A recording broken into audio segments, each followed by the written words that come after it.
Son las 2 en punto de la tarde. Hoy lunes, en Noticias en Flash, la opinión de Juan José Rodríguez Prats.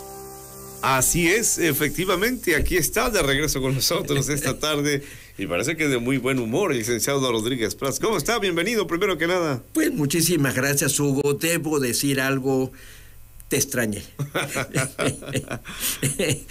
Me entró una gran nostalgia por estos diálogos de los lunes y bueno, por la generosidad de los hermanos y Villa Oropesa. Y aquí estoy de nuevo con el deseo de aportar con la mayor objetividad mis puntos de vista sobre el proceso electoral, sobre los tiempos que está viviendo el mundo, México, y sobre lo que viene para Tabasco. Mira, yo he sido candidato, creo que hasta donde he investigado soy caso único de ser candidato de los últimos 3 procesos. Yo contendí por el Partido Acción Nacional en una alianza por el 4º distrito en Chiapas en el 2018. Por el 2021 fui candidato a diputado federal por el PAN, el PRI, el PRD en el 2021.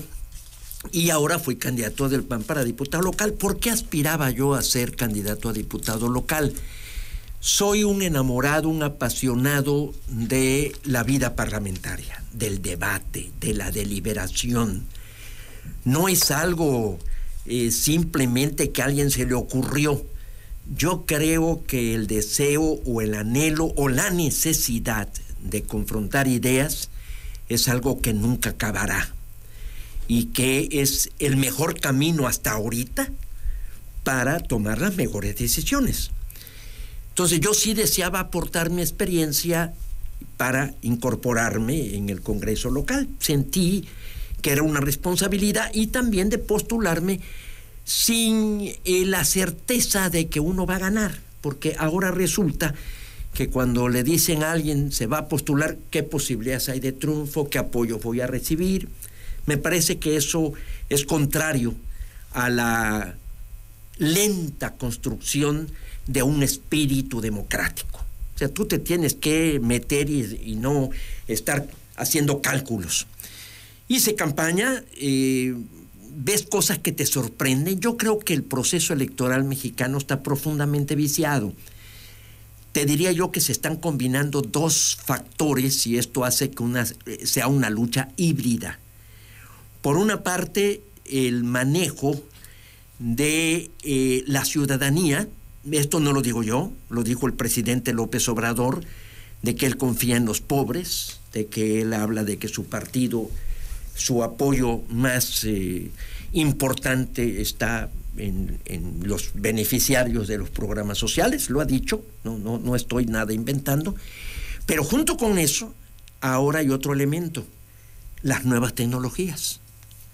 No tan solo en redes, sino en computadoras, en modificación de cifras. Es algo que me cuesta mucho trabajo entender. Mi generación no está muy empapada de todos esos métodos, hasta de inteligencia artificial. Entonces, sí creo que eso pesa mucho. Y digo, los 2 factores, las prácticas más primitivas, porque desde Julio César se hablaba de la compra del voto, junto con esto nuevo, pues aquello es explosivo y te deja sorprendido. Pero también hay que señalar a la ciudadanía, porque nos culpan a los partidos, nos culpan a los políticos, pero resulta que una obligación, un deber, un derecho de cuidar una casilla, pues ahora se cobre, esté con un sueldo, esté con una remuneración. O sea, si quieres que te cuide una casilla, dame. Dame. Y además dame tal cantidad porque en el otro me ofrecen más. Yo hice un esfuerzo, me acredité yo como representante ante el órgano electoral para defenderme yo mismo. Cuando yo llegué el domingo al día de la elección y me tomaron una protesta, entonces me acerqué de cómo estaba, pues percibo que solamente el 10% de las casillas tenían representación del PAN. Esto también es culpa de mi partido, de la dirigencia estatal que abandonó en mucho sus tareas, sus responsabilidades, pero en ese momento dije, estoy perdido. Imagínate, el 90% no se presentó a asumir, a cumplir un deber. Ahí me sentí, ahí me derrumbé, y ahí sentí que pues no había ya ninguna posibilidad. Ya el resto es historia y ahí queda. Yo no quisiera que el auditorio pensara que estoy hablando como un resentido, que estoy hablando o respirando por la herida. Yo lo que sí creo es que Tabasco exige, requiere, necesita un Congreso que cumpla sus funciones. Y ahí sí me gustaría convocar a los 35 electos a que entiendan lo que es el trabajo parlamentario. No hemos tenido vida parlamentaria en Tabasco. No ha habido una deliberación seria. No hay en el ciudadano un anhelo de ir al Congreso local y presenciar un debate, porque no lo hay el debate. Ojalá los 35 electos, yo conozco a 4 o 5 de ellos, asumiera este deber. No veo que tengan perfil parlamentario. Y la conformación, pues la verdad es que me parece difícil que pudiera realmente tener los mínimos instrumentos y herramientas para que haya el debate. Son 35. De los 35 podemos decir que 8 son de oposición. O sea, están los 4 del PRD, los 3 de Movimiento Ciudadano y 1 del Partido Revolucionario Institucional. El PAN parece ser que en esto el presidente López Obrador ha insistido mucho de que los reaccionarios y conservadores aquí en Tabasco ni siquiera alcancemos el registro, y no lo alcanzamos. Se quedaron allá unas décimas esta vez, ¿no? Bueno, pero no se alcanzó. Para mí, ahí yo también tengo serias reservas, pero bueno, no quiero entrar en esos detalles. Pero lo cierto es que quiere decir que casi por 4 del partido en el poder hay 1 en el partido de oposición. O sea, son 27 contra 8. Veo muy difícil que haya ahí pues una real confrontación de ideas. Ojalá y me equivoque, porque yo deseo que cumplan sus funciones. Pero sí va a ser muy difícil, porque hasta eso, si hay discusión, pues a lo mejor los escuchan, pero no los consideran. Otra cosa, revisar presupuestos, revisar cuentas públicas, ver las iniciativas de ley, revisar los presupuestos y las cuentas de los ayuntamientos. Todo eso, pues me parece que la señal que está dando el gobierno que va a tomar posesión de Javier May, pues es una señal muy preocupante. Ojalá, repito, me equivoque. Yo no deseo que el Poder Legislativo no cumpla sus funciones. Lo que sí es que veo señales de que es una institución atrofiada. Si así va a estar el Poder Ejecutivo, pues yo sí creo que nos debemos preocupar mucho de que tengamos no un gobierno a la altura de los grandes desafíos en Tabasco. Porque aquí viene otro problema. Yo no tengo ninguna duda de que Claudia Sheinbaum y Andrés Manuel López Obrador van a romper. Eso es inminente. Ningún presidente ha logrado cumplir con un plan transeccional. En Tabasco lo intentó Carlos Alberto Madrazo Becerra. Yo sí creo, lo he sostenido, traté yo mucho a don Manuel Mora, que había sido secretario particular del licenciado Madrazo. Yo sí creo que hubo ahí un intento. Y cuando vino el siguiente sexenio, o sea, del presidente Díaz Ordaz, que es, el presidente Echeverría le dijo a Manuel Mora que el gobierno no iba a permitir un caciquismo, y vino el rompimiento. Curiosamente, a Manuel Mora se le ha señalado como que no fue leal. Yo creo que podrá haber tenido algunas fallas en su gobierno, pero no la de ser desleal, porque él tenía que acreditarse, él tenía que posicionarse. Un proceso electoral debe tener 2 consecuencias: legitimidad de origen.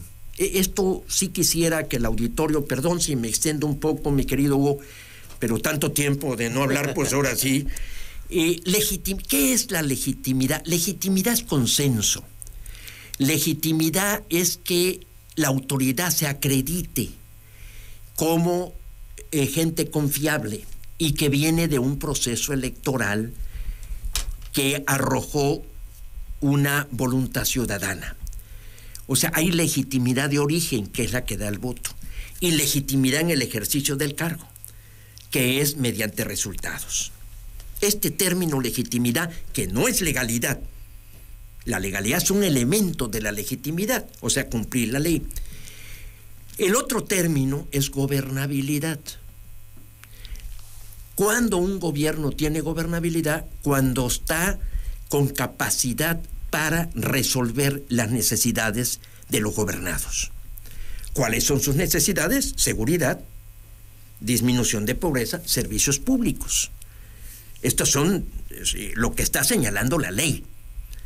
Una política económica que permita generar empleo y, desde luego, frenar la corrupción. Aquí interviene el Parlamento. Entonces, ¿todo esto lo va a poder cubrir el Parlamento? La política requiere de voces disidentes. Es lo que Reyes Heroles decía, la resistencia que apoye. Porque voces sumisas, voces obedientes, pues esas sobran. Entonces, la política sí exige este ejercicio de reflexión, que para eso es el Parlamento. Precisamente el día de ayer se efectuaron elecciones en el Parlamento Europeo. Yo soy un apasionado, me encanta ver los debates en España. Tuve oportunidad de estar un miércoles en Inglaterra, en Londres, en lo que se llama la sesión de control. Va el primer ministro y se somete a una serie de preguntas. Lo mismo sucede en el Parlamento español. Y no, para ir no muy lejos, en lo que es Latinoamérica. He estado en el Parlamento chileno, en el Parlamento argentino. Ahorita hay una gran discusión en el Parlamento argentino sobre las propuestas de Javier Milei. Entonces, ojalá, yo hago deseos porque esto cumpla y, sobre todo, repito, en el conflicto. ¿Qué va a hacer Javier Milei cuando venga el rompimiento entre Claudia Sheinbaum y Andrés Manuel López Obrador? Y después, porque ahí viene la elección en noviembre entre Donald Trump y Joe Biden. Y eso va a repercutir tremendamente en México. Y el conflicto entre Ucrania y Rusia. O sea, estamos en un mundo globalizado. Hoy nos hemos enterado, ayer, de la renuncia de un funcionario muy importante que hace que Netanyahu se debilite como presidente de Israel. Entonces, todo esto me parece que es algo que debemos reflexionar, y sobre todo la generación que vamos de salida, pues transmitir, porque también agregado a esa, como te dijera yo, desidia para cumplir deberes, porque eso es al final de cuentas lo que la ciudadanía demuestra, la gran abstención que hubo, sobre todo de la juventud.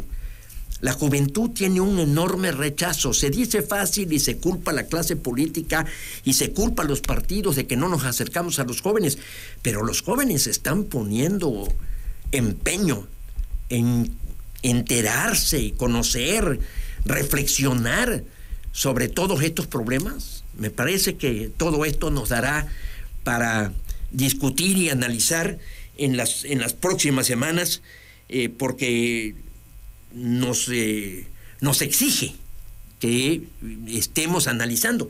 Por ejemplo, el caso de los partidos. El PRD se queda sin registro. El Movimiento Ciudadano, ¿qué papel va a jugar? Y mi partido, el Partido Acción Nacional, entra ahorita en un proceso de análisis y de elección de su dirigente. Creo que Marco Cortés ha sido un pésimo presidente del partido. Ojalá lo entienda, debería de renunciar. Y también la dirigente estatal del partido, que creo que ha incurrido en graves irresponsabilidades que nos ha llevado a este resultado que de ninguna manera puede ser satisfactorio. Son algunas cosas, discúlpame si estuve medio desordenado, pero venía yo con tantas ganas de hablar que es posible que tengamos que poner orden. Nada de eso. Bueno, hay una cosa nada más que me llama la atención por lo que usted dice, el rompimiento Sheinbaum, López Obrador. Todo rompimiento, yo digo, genera fisuras, genera lesiones, genera, en este caso si es un grupo político, tendría que generar algún daño. No es lo mismo que cerrar un ciclo. No es lo mismo. Bueno, mira, el presidente López Obrador nos recomendó a la oposición que tomáramos aire, que respiráramos profundo para analizar el por qué nos había sucedido lo que nos ha sucedido. Lo dijo en una de las mañaneras. Yo le diría a mi paisano, a mi compañero de lucha, que tantas veces estuvimos en la misma trinchera inclusive, que él tomara un poco de aire y de una reflexión profunda sobre su papel como presidente. Porque él siempre sostuvo de que la forma de medir el desempeño de un funcionario es la congruencia. Él insiste en que se va a retirar, en que él ya no va a intervenir, pero a su vez se contradice. Es algo que confunde mucho a la ciudadanía.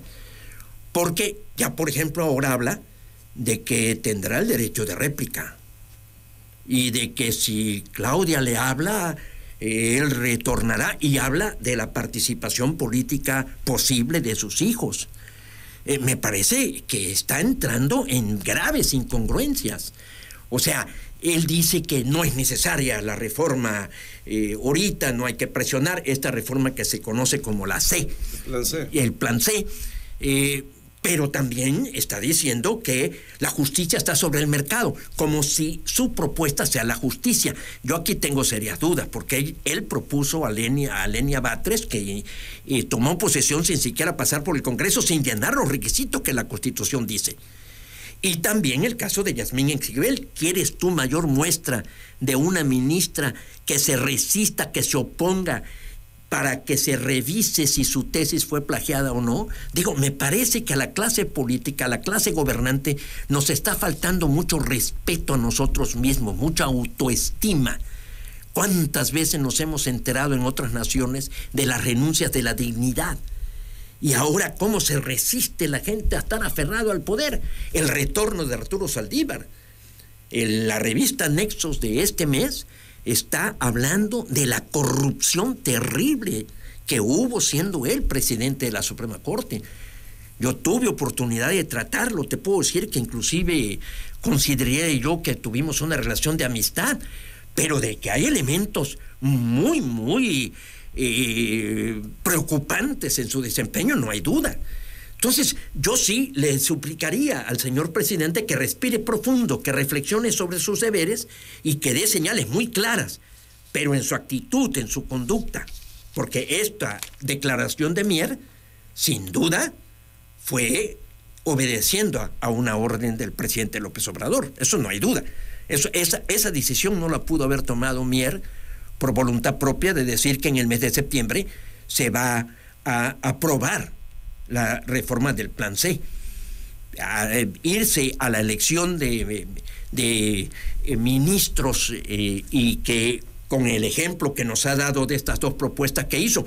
Hay un artículo de Ana Laura Magaloni que es muy claro. Ana Laura Magaloni está diciendo, no hay duda de que con el pretexto de atacar la corrupción se quiere dinamitar al Poder Judicial. Si ya no vamos a tener un poder legislativo, porque la forma en que está conformado aquí en Tabasco o a nivel nacional, que repito, deseo, anhelo equivocarme, pero estoy viendo indicios de inclusive poder analizar. Con mi buen amigo Ignacio Marván, en paz descanse, en los programas de Broso, se analizaba el perfil que debe tener un representante popular. Si eso se aplica hoy en la integración de la Cámara de Diputados, de la Cámara de Senadores, de la Cámara de Diputados locales, de los congresos locales, nos reflejaría un bajísimo nivel. Inclusive quiero decirte, Andrés Manuel, que tanto ataca al porfiriato, ya quisiéramos tener legisladores del nivel que tenía el porfiriato. Ahí estaba el famoso cuadrilátero, un Emilio Rabasa, un Ignacio L. Vallarta, un José Ibas Limanturo, un tabasqueño, Joaquín Demetrio Casasus. Entonces, no están correspondiendo al perfil parlamentario. Yo no creo que pueda haber debate. Si tú analizas todos los que están postulando de Morena, son compromisos partidistas, pero no un perfil parlamentario. Entonces, yo sí quise contribuir a que hubiera esa función del Congreso. Desafortunadamente, la ciudadanía lo decidió. Vamos a darle ese beneficio de la duda, pero sinceramente yo sí convocaría a los 35 representantes electos que van a formar parte de la siguiente legislatura, que asuman un deber de cumplirle al pueblo de Tabasco. Licenciado Rodríguez Prats, pues interesante el comentario como siempre, pues hasta la próxima semana de aquí para el Real. Muchas gracias, disculpa que creo que me extendí demasiado y tú siempre tan generoso que te resignas a escucharme. Bueno, pues vamos a la pausa, ya son las 2:20.